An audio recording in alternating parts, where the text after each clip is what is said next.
దాదాపు 20 నెలలుగా రవితేజ నటించిన ఒక్క సినిమా కూడా విడుదల కాలేదు. వారో 2 నెలలకు కానీ అతని కొత్త సినిమా విడుదలకు దగ్గరగా వచ్చేటట్లేదు. చాలా గ్యాప్ తీసుకున్న రవితేజ తన సినిమాల ప్లానింగ్ లో కొత్త స్ట్రాటజీ స్టార్ట్ చేశాడు. అది వర్కౌట్ అయ్యి ఒకేసారి 4 సినిమాలకు ఓకే చేశాడు. 2 చిత్రాలని ఇమీడియట్ గా మొదలుపెట్టిన రవితేజ మిగతా 2ని త్వరలోనే స్టార్ట్ చేయబోతున్నాడు.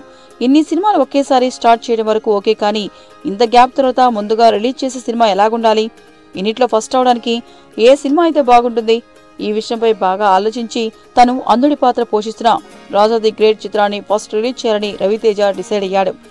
ఈ చిత్ర దర్శకుడు అనిల్ రావిపూడికి కమర్షియల్ పల్స్ బాగా తెలుసుననే పేరొచ్చింది. వరుసగా 2 విజయాలు సాధించిన అతను దీనిని కూడా అదే రీతిన మలుస్తున్నాడట. టచ్ చేసి చూడు, రాజా ది గ్రేట్ చిత్రాలు దాదాపు ఒకే లెవెల్ వరకు పూర్తయ్యాయి. అయితే ఇక్కడి నుంచి ముందుగా రాజా ది గ్రేట్ పూర్తి చేసి ముందు దీనిని విడుదల చేయాలని రవితేజ నిర్ణయించుకున్నాడు. సెప్టెంబర్లో ఫుల్ కాంపిటీషన్ లో ఈ చిత్రం రిలీజ్ అవుతుంది.